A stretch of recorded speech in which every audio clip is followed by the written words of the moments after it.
अस्सलाम वालेकुम dear students. पिछले लेक्चर में हमने सिमेट्रिक ऑपरेशंस और पॉइंट ग्रुप को स्टडी किया था।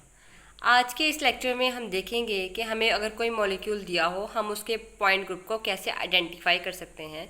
यहाँ मैंने एक सिस्टमेटिक चार्ट डिज़ाइन किया है जिसके ज़रिए आप किसी भी मॉलिक्यूल के पॉइंट ग्रुप तक ईजिली पहुँच सकते हैं।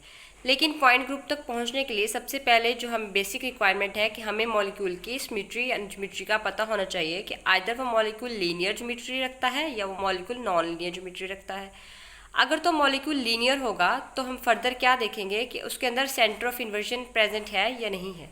यानी लीनियर मॉलिक्यूल के अंदर सिर्फ दो ही पॉइंट ग्रुप प्रेजेंट होते हैं, या डी इन्फिनिटी एच होता है या सी इन्फिनिटी वी होता है। अगर तो मॉलिक्यूल लीनियर होगा और उसके अंदर जो है वो सेंटर ऑफ इन्वर्जन प्रेजेंट होगा, यानी वाई यहाँ पे रिप्रेजेंट करा है यस को और एन रिप्रेजेंट करा है नो को। अगर मॉलिक्यूल लीनियर होगा और उसके अंदर सेंटर ऑफ इन्वर्जन होगा तो वो जो है वो मॉलिक्यूल जो है वो डी इन्फिनिटी एच का मेंबर होगा। और अगर मॉलिक्यूल लीनियर होगा with no centre of inversion तो मॉलिक्यूल किस ग्रुप का मेंबर होगा, सी इन्फिनिटी वी का मेंबर होगा। अब सेकेंडली, अगर तो मॉलिक्यूल लीनियर नहीं है और नॉन लीनियर है तो हम फर्दर उसमें क्या देखेंगे, सी एन को। अब यहाँ पे अगर सी एन ग्रेटर देन 2 होगा तो इसका क्या मतलब होता है कि ऐसे मॉलिक्यूल जिनके अंदर प्रिंसिपल एक्सिस ऑफ रोटेशन जो है वो ग्रेटर देन 2 होते हैं। अब C N if yes then molecule कौन सा होगा, ऑक्टाहाइड्रल, टेट्राहाइड्रल या आइकोसाहाइड्रल। अब जैसे टेट्राहाइड्रल और ऑक्टाहाइड्रल के स्ट्रक्चर जो है वो हम कम्प्लेक्स होते हैं, हम इनके अंदर जो है वो एक प्रिंसिपल एक्सिस ऑफ रोटेशन को फिक्स नहीं कर सकते, इसलिए जो है इन मॉलिक्यूल्स के अंदर जो है वो सी एन ग्रेटर देन 2 होता है। अब अगर मॉलिक्यूल के अंदर सी एन ग्रेटर देन 2 है तो इन तीनों में से कोई एक जो है वो मॉलिक्यूल का स्ट्रक्चर पॉइंट ग्रुप होगा। अब इनमें से इनको हम फर्दर क्लासीफाई कैसे करेंगे, सेपरेट कैसे करेंगे। अब फर्दर हम इनमें देखेंगे कि सेंटर ऑफ इन्वर्जन है या नहीं। अब अगर मॉलिक्यूल टेट्राहाइड्रल, ऑक्टाहाइड्रल या आइकोसाहाइड्रल होगा तो सब इन्वर्जन को देखेंगे। इन्वर्जन अगर होगी मॉलिक्यूल में तो वो OH या आइकोसाहाइड्रल होगा, और अगर सेंटर ऑफ इन्वर्जन नहीं होगा तो मॉलिक्यूल टेट्राहाइड्रल में चला जाएगा। अब फर्दर IH और OH को हम जो है वो फर्दर अलग अलग कैसे करेंगे। अब इनमें हम देखेंगे फर्दर कि इनके अंदर जो है वो C5 है। अगर तो मॉलिक्यूल जो है जैसे ऑक्टाहाइड्रल स्ट्रक्चर्स के अंदर जो है वो सिर्फ C4 तक रोटेशन होती है, C5 रोटेशन नहीं होती। तो अगर मॉलिक्यूल जो है उसके अंदर C5 की रोटेशन भी प्रेजेंट होगी तो मॉलिक्यूल जो है वो आइकोसाहाइड्रल में चला जाएगा, अदरवाइज वो ऑक्टाहाइड्रल स्ट्रक्चर में आ जाएगा। अब ऐसे मॉलिक्यूल जिनके अंदर जो है वो प्रिंसिपल एक्सिस ऑफ रोटेशन या proper axis of rotation CN जो है वो लेस देन 2 होगा, उनको हम फर्दर कैसे क्लासीफाई करेंगे। अब अगर ऐसे मॉलिक्यूल जिनके अंदर रोटेशन ही नहीं है तो हम उसमें क्या देखेंगे, उस मॉलिक्यूल के अंदर रोटेशन रिफ्लेक्शन प्रेजेंट है।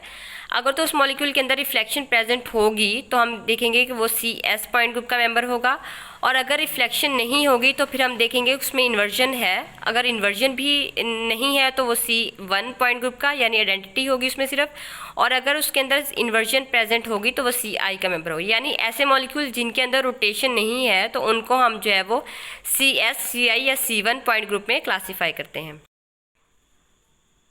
अब हम फर्दर देखते हैं कि ऐसे मॉलिक्यूल जिनके अंदर जो है वो ग्रेटर देन 2 भी प्रिंसिपल एक्सिस ऑफ रोटेशन नहीं है, और ऐसे मॉलिक्यूल जिनके अंदर जो है वो रोटेशन भी प्रेजेंट है, तो उनमें हम फर्दर क्या देखेंगे कि आइदर ये वाला जो साइन है ये रिप्रेजेंट कर रहा है कि उसके प्रीपेंडिकुलर कोई C2 प्रेजेंट है या नहीं।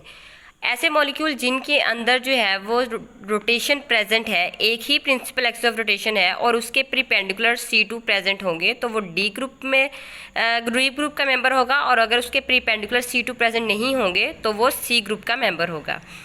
अब फर्दर डी ग्रुप का अगर मेंबर वो है तो हम फर्दर क्या देखेंगे कि उसके अंदर हॉरिजॉन्टल प्लेन्स प्रेजेंट है या नहीं। हम प्लेन्स में सबसे पहले जो है वो प्रायोरिटी जो देते हैं वो सिग्मा H को देते हैं, फिर सिग्मा V को देते हैं, और देन डायहेड्रल प्लेन को देते हैं।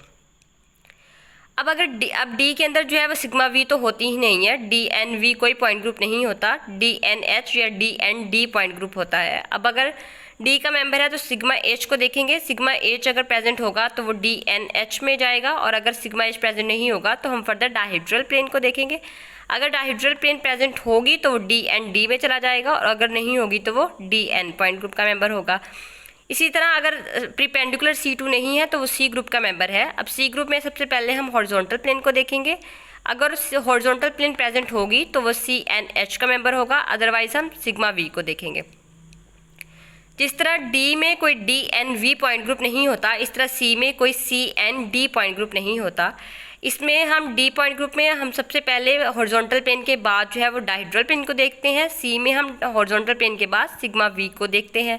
अब अगर सिग्मा वी जो है वो भी प्रेजेंट है तो सी एन वी का मेंबर होगा, अदरवाइज़ वो एस एन, उसमें सिर्फ रिफ्लेक्शन होगी। अब अगर रिफ्लेक्शन भी प्रेजेंट नहीं है तो सिंपल उसमें सी एन यानी रोटेशन होगी, अदरवाइज अगर है तो वो एस एन का मेंबर हो जाएगा। This is all about the today's lecture. इस लेक्चर में हमने देखा कि हम किस तरह मॉलिक्यूल को देखकर उसके पॉइंट ग्रुप तक पहुंच सकते हैं। अब नेक्स्ट वीडियो में हम जो है वो करैक्टर टेबल के बारे में डिस्कस करेंगे और देखेंगे कि हम करैक्टर टेबल को कैसे ड्रा कर सकते हैं।